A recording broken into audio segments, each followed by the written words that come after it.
Welcome back to another video on the Create Mod series. Today we're going to be building a massive iron farm, so let's get straight into it.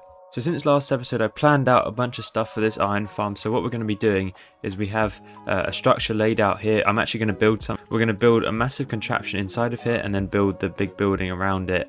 I've also set up some power generation, but for now we just got 20 water wheels. So that should be hopefully enough stress units. It's about 10,000 stress units. That is the plan. I need to get myself a schematic and put that in there, and then we'll start building the machine. Okay, so I haven't actually placed this, but this is the schematic, so this isn't real. What's going on is so cobblestone is going to input on these 5 belts here. Obviously there won't be a creative motor here. This will connect up to the flywheels over there, and then these crushing wheels are going to crush the cobblestone that comes in, turn that into gravel. The gravel comes along these belts, and there's encased fans on the sides which are going to blow water into there. These things will sort it, make sure only the nuggets go through, and then these goes into the basins, and the mechanical presses go down and make them into ingots, which then goes into the vault over there. So that is basically the plan and how it's going to work. So let's get building.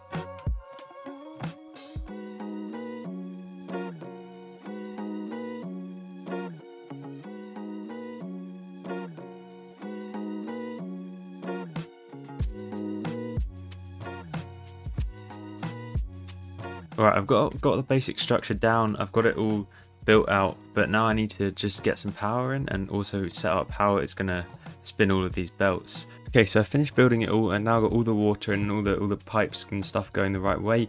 So now it is technically working, but I need to put in some cobblestone into these belts. So I want to have 5 belts of cobblestone coming in, and then we can get a ton of iron automatically coming through over here.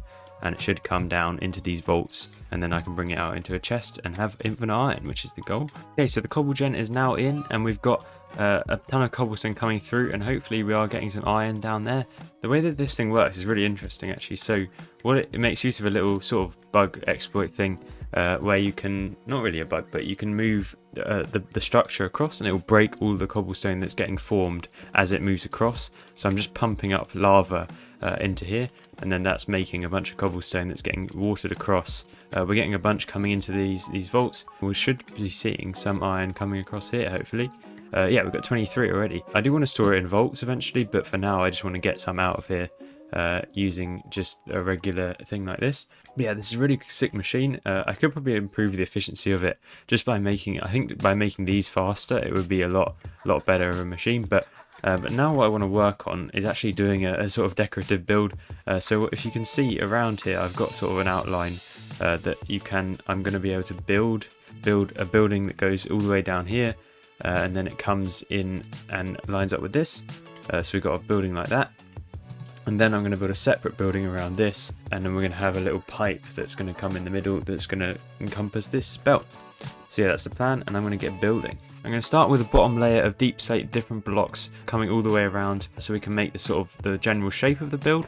Alright, next I'm going to bring up a bunch of andesite blocks all along the walls, and we'll build up a big structure around here. Then finally I stuck on a roof with cobbled deep slate, just slabs across the top, to give me a nice shape. Okay, so there's the main outside structure of the build done. I still need to add some details like some windows and stuff into the outside, and I need to build a building for the cobblestone generator. That's probably the next thing we'll do. I've started working on the inside of the building. So I've added an archway out of diorite, and then I've made a few staircases going around. So we've got one going up here. I've used some of these like fake slab things, and I put some iron block things in here, and then I've got some catwalks. They're actually called andesite scaffolding, but the top layer looks like this, and it's pretty cool. So I've used that around the place, and then we've got a little andesite ladder that takes us up to here, and this path goes all around the machine, so you get a nice little view of all of it. And you can also walk out here over to the cobblestone generator, and we'll have a building around here so I can actually walk between them. But this iron farm is working insanely well.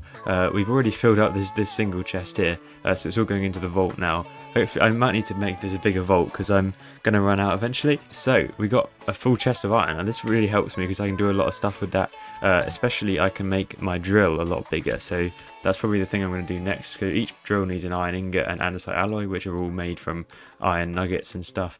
So that is probably what I will end up doing, is making a massive drill, and we can go quarry for all the resources we could ever need, really. So yeah, that's going to be awesome. But yeah, let's get on to building some more interiors and the details on the exterior. Okay, so I've got the floor in, and now I've got some andesite. I've got a trim going around the outside, and I'm mixing a few blocks into the cut andesite. That was quite difficult to get. I had to go mining and find that using my little drill thing we made last episode. But I've also put in the windows, so we've got all the windows in now. And during the day, this place is really cool. I have lit it up a little bit. I need to get some more lights in here. But yeah, this thing is really useful. I think it's going to be a very good source of iron. I do need to. What I will eventually do is work out how I'm going to take this iron off to other places, because I'm going to need it to craft other things, obviously. So we'll do that at some point. And I might do something with the top of this area, because I could probably put in a floor and just have another machine up here. But I don't know if I want to do that or not, because it looks quite cool just having these high ceilings. So we'll figure out what exactly I want to do with this area.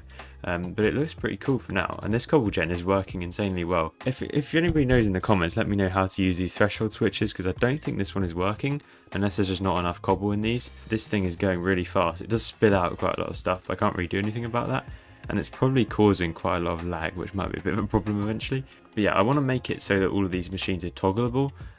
So eventually we'll work out how to do that with some smart links, probably. The wireless redstone stuff that's in Create, which is really cool. I'm going to need to expand this storage as well, because this thing is too fast to keep up with. But I've got a ton of iron that I can use now. So what I'm going to suggest we do is probably expand this minecart, as we built last episode.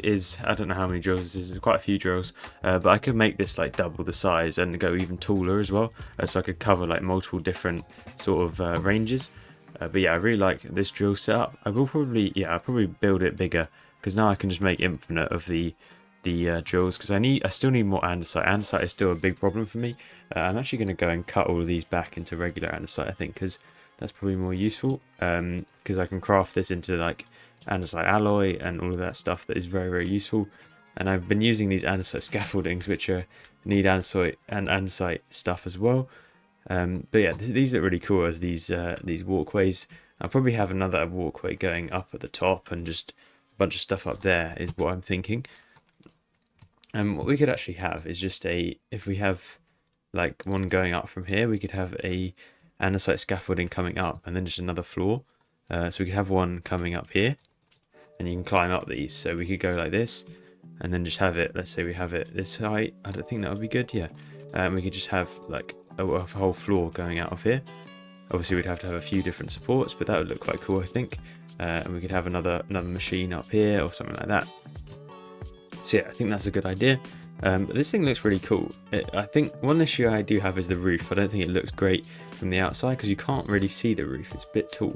But I think I might have to make it a little bit steeper to try and get a bit more of you can actually see it from below. Like even if I go back here and I build up a little bit, you still can barely see it. Oh, I'm getting shot at. I'm going to get shot again. Yep. But yeah, you can barely even see, there's a creeper on the roof, but you can barely even see the deep slate. So I want to try and make it a bit steeper, I think would be a good idea. But yeah, I'm going to have to move into that base. Well, I'll probably make another factory for all of this stuff that I've got going on, because I want to make this all more efficient and all make it centralized, and I can speed control all of this stuff. So I need a smelter, I need a washer and a smoker. I'll probably keep this how it is. And I've got myself an enchantment table that's at level 30, so I've enchanted all of my tools. And I'll need to move this into a house as well. We'll probably automate some of this stuff, so like each crafting recipe will have its own contraption. So like we did with iron, we'll just keep doing each of them. And I made these mechanical crafters, so those are useful to make the crushing wheels. So I'm going to need more of these, because these can be used for loads of stuff. If you see crushing, so we can do 48 different things apparently. You can do ores, which is quite useful, and you can also do lots of things like, say you could do horse armor. If we get any diamond horse armor, we can make some diamonds, and also nether gold ore. That would be a good, you get 12%, you get 18 gold nuggets from that, so that's a much better way of doing that. So all ores all can go in here, and you can also, I think, make gold. So ochre can make some gold. I think there's other ways to make gold as well, tough as well. Basically anything we can. There's a few ways to make gold. So that is something we want to automate, because gold is useful in a lot of recipes, and so is copper. I don't know if you can automate copper, but and zinc as well. Zinc I think you have to mine, but that's why we're going to have the massive drill. So the mega drill is going to expand probably in the next episode, and we'll keep building on this area. I also want to make a lumber mill, which is going to be interesting because we want to make as much wood as I can. I'll make an auto wood farm, but I'll also have stuff to break all the other trees and get a bunch of those woods as well. And we're going to need a power plant. That's the main thing that's going wrong at the moment, because we only have 30 large water wheels, which is barely enough to power this machine that's going on here. But yeah, that's basically the plan for next episode. So I'll see you guys later. Goodbye.